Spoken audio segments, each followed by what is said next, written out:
So this slide is challenging you to write an equation without using a regression. And it's telling you that you can get all the information that you need from either a table or a graph.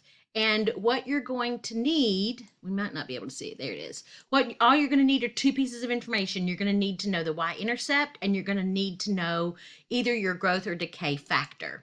So if we go back over here and look at this one, we can see right here that our y-intercept was 1. So that's our A value right there. A is 1. And then our multiplier all the way down right here was multiplied by 1.2, 1.2, 1.2. We determined that in the other examples, those were our multipliers. So this number right here, this is our B value when we write our equation y equals A times B to the X. So the A is the y-intercept and the B is your factor. And I didn't put growth or decay because it doesn't matter if it's growth or decay. That's the number that gets raised to the X power. So we go look over here. We see that the y-intercept is 1 again. So there's a 1. You don't have to put the 1. That's what I'm showing you right there. The multiplier is 0.75. That's a decay. You can see it, but it's still the factor. It's the decay factor. So the equation was 1 times 0.75 raised to the x.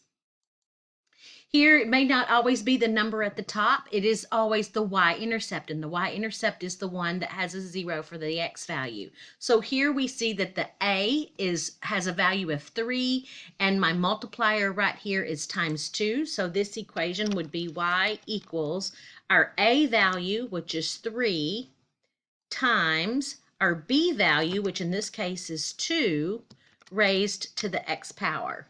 And we can see that that equation goes through all of those points that I have listed.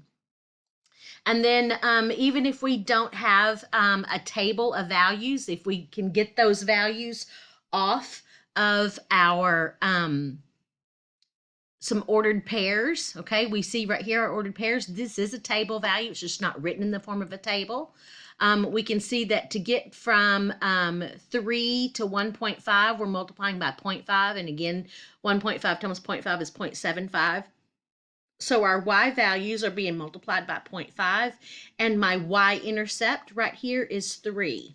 So that means my equation is going to be y equals 3 times 0.5 raised to the x power.